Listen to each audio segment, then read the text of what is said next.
नमस्कार, बिहार मिथिला न्यूज में आपका स्वागत है। मैं हूं मनोज। देखिए, भारत पाकिस्तान के युद्ध के बीच लगातार लोग 12-12 घंटे तक टीवी से चिपके रहे, क्योंकि हमेशा खबर आती थी, बड़ी खबर, ब्रेकिंग, अभी की ब्रेकिंग। लोग परेशान थे, आखिर क्या हो रहा था। लेकिन बस एक लाइन लिख के आता था और बड़ा सा म्यूजिक।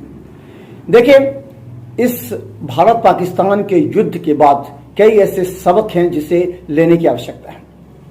देखिए, कुछ लोग ऐसे थे, भारत पाकिस्तान का युद्ध 7 मई को प्रारंभ हुआ, उसी समय से कहने लगे थे युद्ध जो है सो इसका कोई नतीजा नहीं होना चाहिए, ये युद्ध नुकसानदेह है, दोनों तरफ लोग मारे जाएंगे।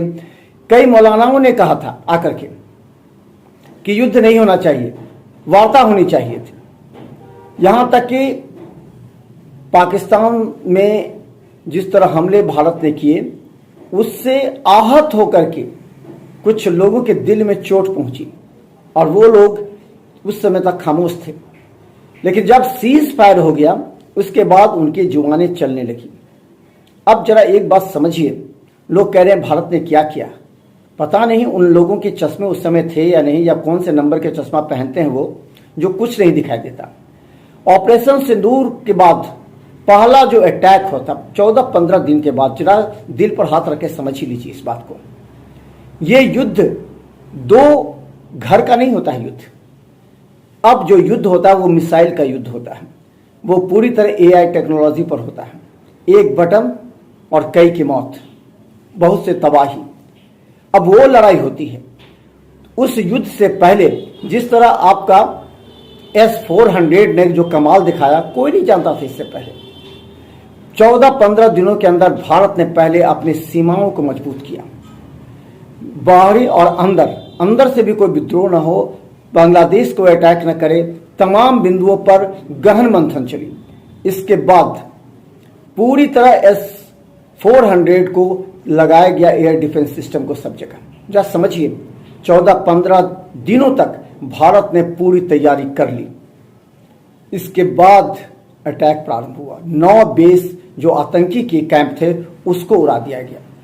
ये इस बात को कोई नहीं बोल रहा, उन मौलानाओं की भी नजर में नहीं है ये बात कि आखिर आतंकी पर भारत ने पहला हमला किया जो पूरा विश्व ने देखा।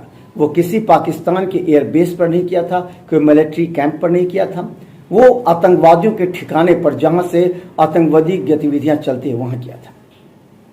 उसके बाद फिर अटैक हुआ, सब आपने देखा।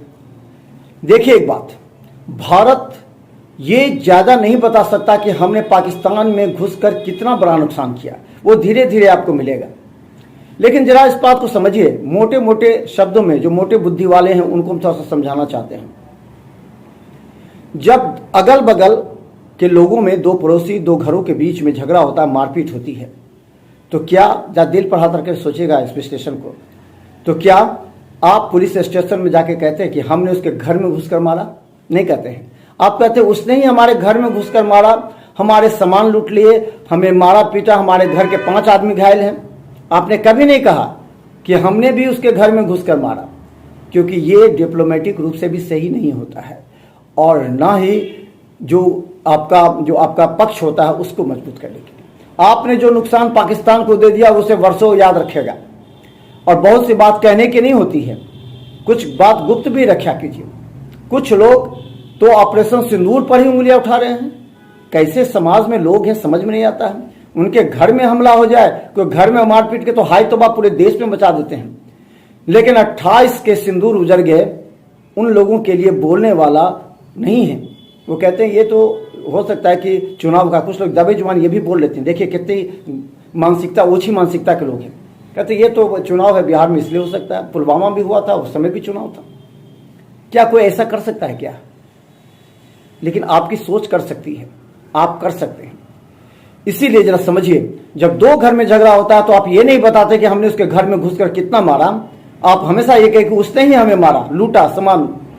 इसी तरह भारत ने उसके घर में घुसकर मारा है।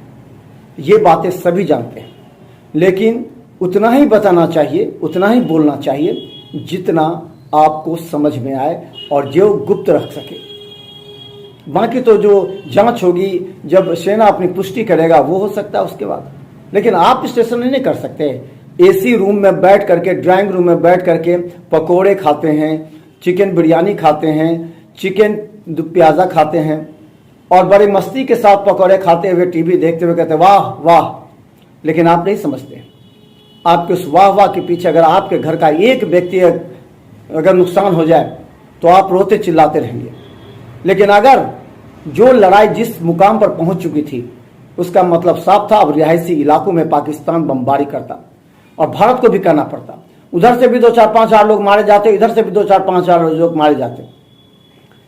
लेकिन भारत ने जो कदम उठाया, जो उसके एयर बेस, जो सेना के कैंप थे उस पर, आतंकियों के अड्डे, उसको नाश किया। 100 लोगों को मारा गया।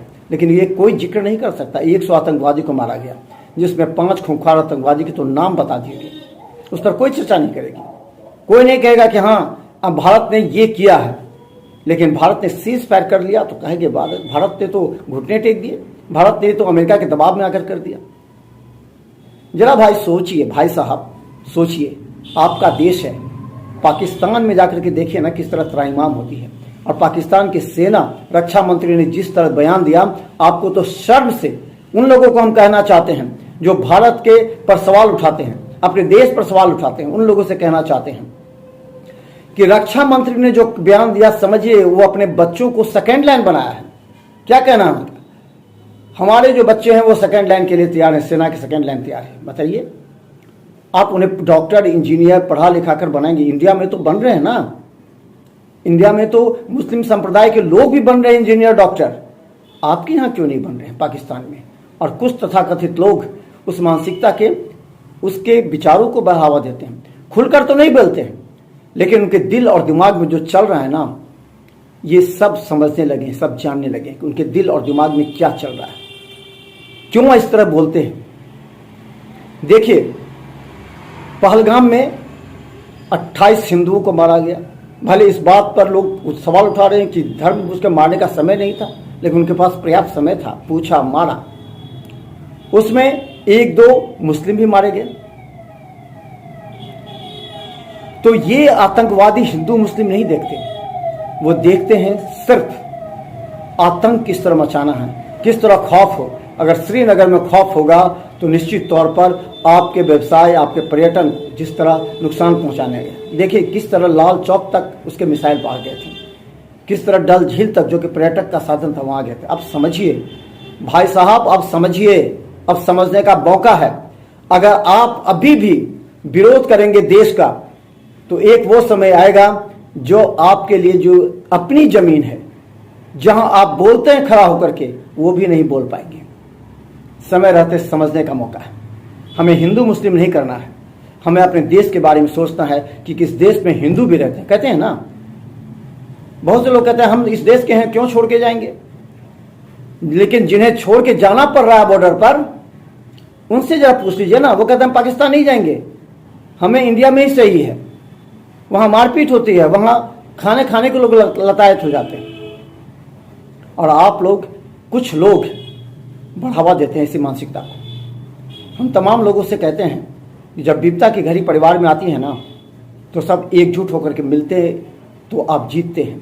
लेकिन उस समय अगर आप टूटी फूटी भाषा का प्रयोग करते हैं तो आप टूट जाते हैं, आपका सर्वनाश होता है, आपका विनाश होता है और दुश्मन उसका फायदा उठाता है। आपका भारत मजबूत राष्ट्र है, इसे गिरने मत दीजिए, इसके मनोबल को बढ़ाइए, इसकी सेना के मनोबल को बढ़ाइए, क्योंकि ये सेना अगर टूट गया तो आप अपने घरों में सुरक्षित नहीं रह पाएंगे। देखते रहिए ग्रामीण न्यूज़, क्योंकि लगातार हम आपके दिल के अहंकार को चोट पहुंचाएंगे, क्योंकि आपने जो सवाल उठाने शुरू कर दिए है ना, उस सवाल पर भी हम चोट उठाएंगे। क्योंकि दिल और दिमाग सिर्फ देश और सेना के साथ होना चाहिए, न कि उस कुछ तुच्छ लोग के नीच सोच वाले के लिए जो अभी भी भारत पाकिस्तान के युद्ध को भारत के लिए एक मजाक बना कर रख रहे हैं। देखिए, एक घर में, 2 घर में लड़ाई होती है ना, तो आप लोग तो पूरा डिस्टर्ब हो जाते हैं। लेकिन जब पूरे देश को बचाने की बात होती है ना, तो जो देश के मुखिया होता है उसे हर बात सोचनी पड़ती है। हर तरह से वो सोचता है कि एक कैजुअलिटी ना हो, किस तरह बचाया जाए, ये भी उसके कंधों पर दायित्व होता है। दूसरी तरफ अपने देश का नुकसान ना हो, ये सोचता है। और जो आक्रमणकारी देश है उसका नुकसान कैसे हो, ये भी सोचता है। हर तरह से सोचना है। जैसे आपके परिवार में झगड़ा होता है तो आपके परिवार का मुखिया हर तरह से सोचता है, किस तरह आर्थिक, किस तरह पुलिस की मदद ली जाए, किस तरह लोगों की मदद की जाए। तो ये तो दो परिवार का है, यहाँ तो बड़ा देश है, 140 करोड़ लोगों का देश है। देखिए, सोचिए, फिर निश्चित कमेंट कीजिए, लेकिन ऐसे लोगों पर कमेंट कीजिए जो हमारे देश में रह करके देश को अंदर से खोखला बनाने का प्रयास कर रहे हैं। जिस तरह दांत को खोखला बनाया जाता है ना, उस तरह खोखला बना रहे हैं। उन्हें आरसीटी कराने की आवश्यकता है। देखते रहिए बिहार मिथिला न्यूज़। यूट्यूब पर सब्सक्राइब कीजिए। जीटीपीएल सिटी केबल और 10 चैनल पर लाखों लोग हर घंटे हमें देख रहे हैं। धन्यवाद।